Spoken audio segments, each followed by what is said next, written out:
Sa Masinloc, Zambales, matatagpuan ang ilog na may napakalinaw na tubig. G tayo sa dating minahan na ngayon isa ng destination para sa mga gustong mag-chillax with nature. Panoorin sa report ni Oscar Oida.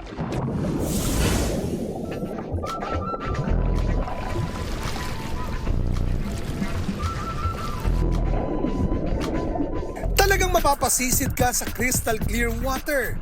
Pakalamig. Ang go-to ng mga gustong mag-chillax. Uy! Coto Mines, isang dating minahan na naging sikat na pasyalan. Sobrang ganda. Blue-green yung tubig. Ang The Lost Boys na sina Kirk Del Rosario at Brian Malig, mga travel vloggers na blown away daw sa lamig ng simoy ng hangin pati na sa ganda ng tanawin.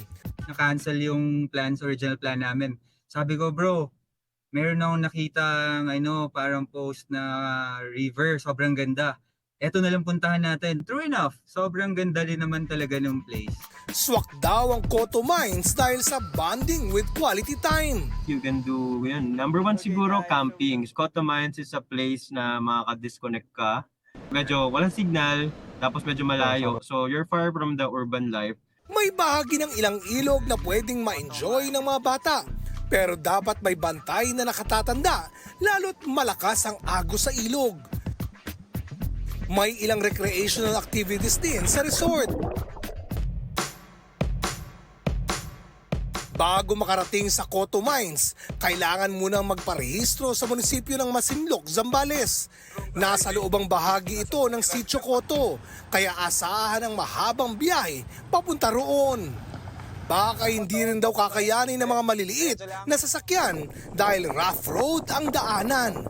Pero sobrang sulit nung biyahe, gising ka maaga, biyahe ka medyo malayo.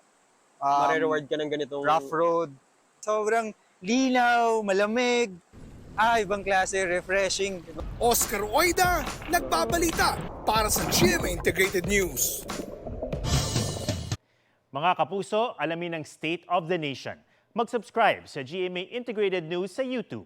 Sa ating mga kapuso abroad, samahan nyo kami sa GMA Pinoy TV at sa www.gmanews.tv.